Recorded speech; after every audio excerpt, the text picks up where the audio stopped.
Hello all, and welcome back to the Smokey Scale, a series where I review pretty much everything I feel like reviewing. Today, for the 15th episode, I am reviewing Midnights, the latest album by Taylor Swift, which happens to actually be her 10th.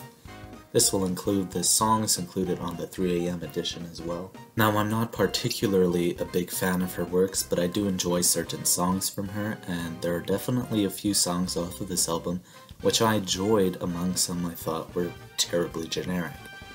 For this review, I'm just going to talk about the songs I thought were good first, and talk about the ones I didn't really care for at the end as a group. Let's get started.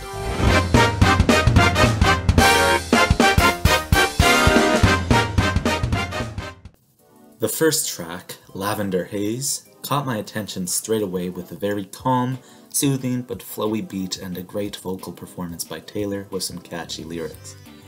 I think this could be passed off as generic, but as an opener to the album, I thought it was really nice and is deserving of at least a 7 out of 10.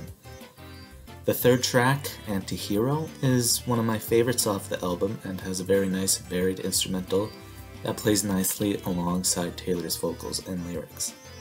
While the lyrics are very simple just looking at them, I think it conveys a meaning pretty well, because I stand by the fact that not all stories need to be super complex or have a grandiose meaning. Anti-Hero gets a 9 out of 10. The 13th track, Mastermind, is another one of my favorites and is probably better than Anti-Hero for me. It tells a good story with its lyrics about laying out a plan to lay out her life essentially, and like other songs on this album, it seems to be talking about one of her boyfriends. The instrumental is yet again simple, but it's to be expected at this point on the album, unfortunately.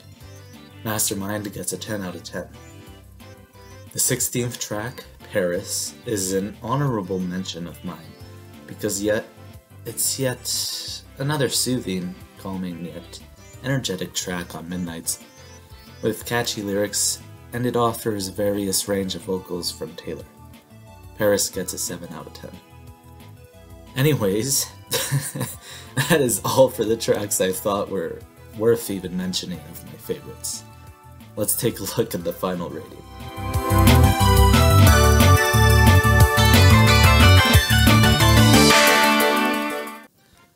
Midnights is an interesting album because, as it stands, I think I pretty much prefer her past works on albums such as Evermore and Red.